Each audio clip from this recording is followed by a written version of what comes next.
Well, good morning, Uber Tuberubers and Tuberettes alike. It's been a few days, I should say a hiatus, since I did one of these here vids, and well, I'm sure you've just been dying to hear from me, haven't you? Well, could be, but in that case, maybe you need professional help. It's a nice, beautiful Sunday morning, except it's rainy here, which is unusual, and got some rainstorm stuff coming in over the last night, and well, yesterday was just beautiful. I went out down to the Rio, and beautiful sun was shining, and the wind was just kind of tooting along, nice and calm and beautiful, and it was a nice day. Anyway, so today we got a different world going on, and here comes the rain, and we could use it. This we live in a desert after all, and water is at a premium. And so anyhow, I just thought I'd make a little video with you guys this morning and pass on a couple of ideas I've just been thinking about and bouncing around, and they just, keep recurring to me. So I thought, well, who knows? They may even be right. And it's one of those things where, when you wake up one morning and you realize, like I did today, that basically nobody's really interested in what I have to say. So don't be surprised, Mike, when these videos tank like everything, you might have expected. So I'm not exactly the great communicator of our time.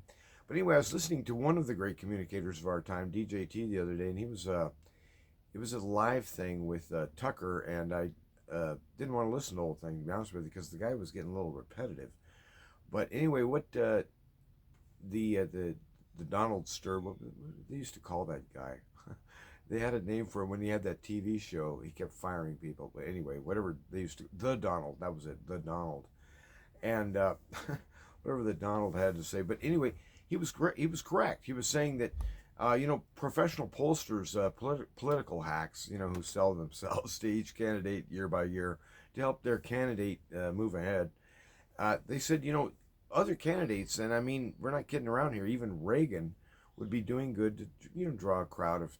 Now, Trump said 250. I think that's exaggerated. I think Reagan could have drawn several thousand, in his heyday. He was a very popular guy in his own way, very humorous too, and sharp. It was funny because he had a mind on him, and you never see it coming, but there it was, and showed up in these little quips and these little sideways ways of talking. But anyhow, I was just thinking that Trump said he was getting 20, 30, 50,000 people, at his rallies, which is unheard of.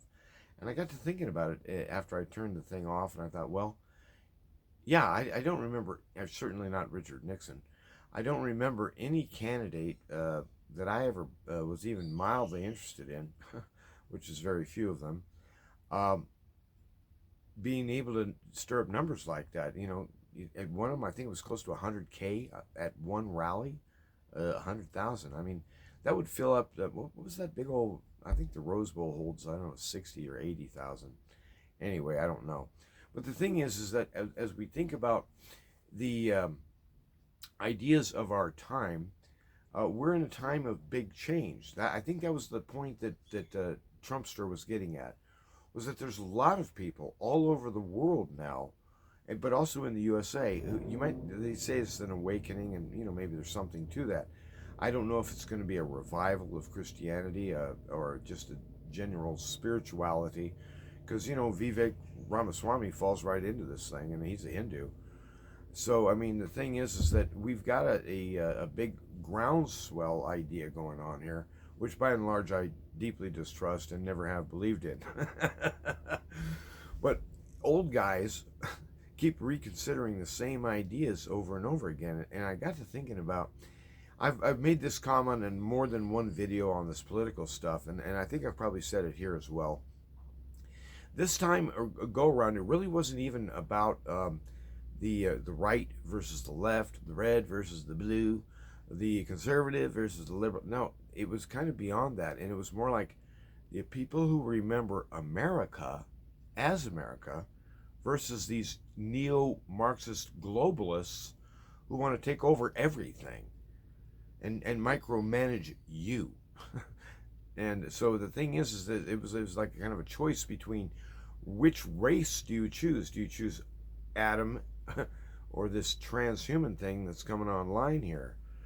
And the globalists are pushing toward the transhumanist end. Well, the thing is that, the Christians have just been kind of standing there asleep at the switch as usual.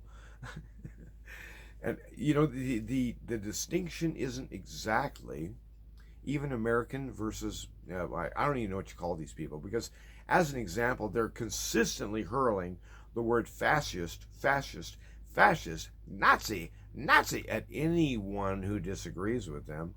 So it makes you kind of wonder, there's probably a strong fascistic streak in there, which I think has to do with faces.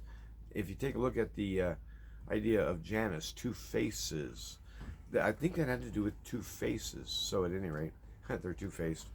But as we look at it looks like a political struggle around the world. Sure, it looks like people waking up. Sure, it looks like maybe even a stirring, a kind of a yearning for something from beyond this world. And so then you have this whole thing going on with this excitement about, hey, are UFOs real or not? No. What about the aliens? All of this stuff is in here. And the Christians, what are they contributing anything here? And I think what the Christian contribution, might ought to be, would be that in this situation, what we're seeing really isn't Americans versus neo-globalists necessarily. It's Christ versus Adam. And Adam in the flesh is allied with the enemy. It's a spirit war that we're involved in here.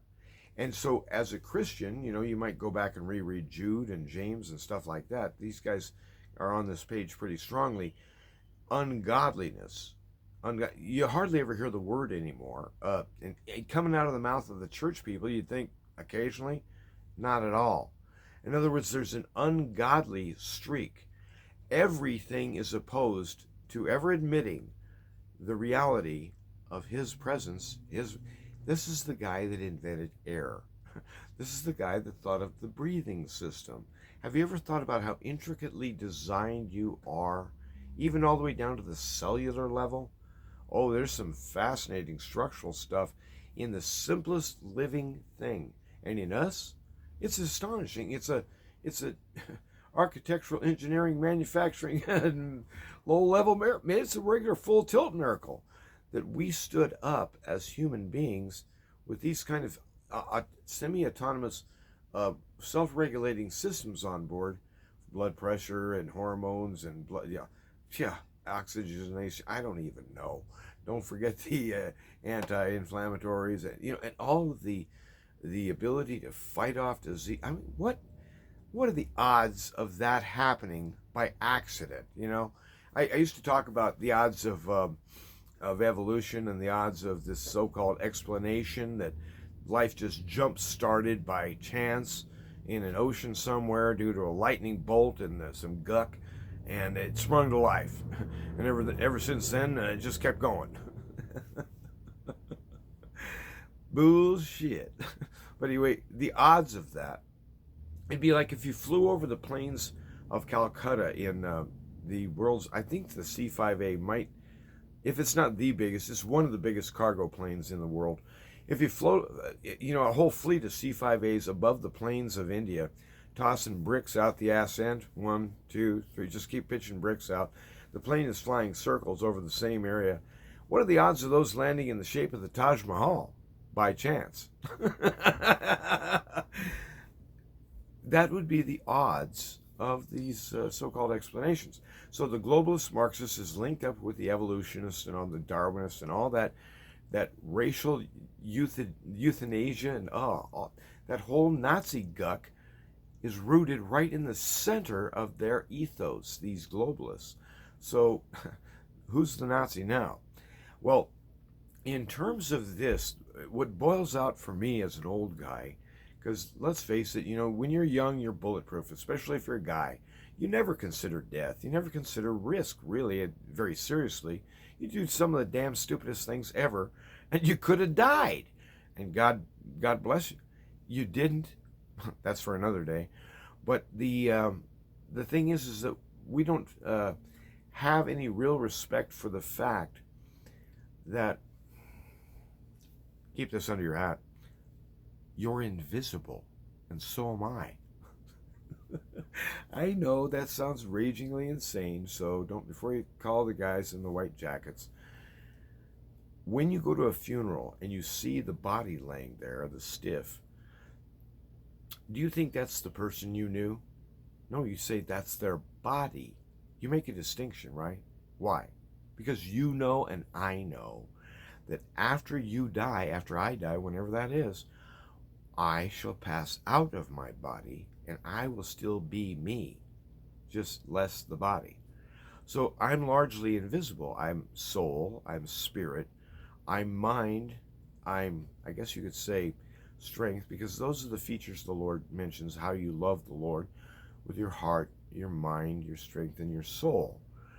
And I think the heart can lean toward the spirit, so I'm going to live big and include the heart. Hey, nice guy.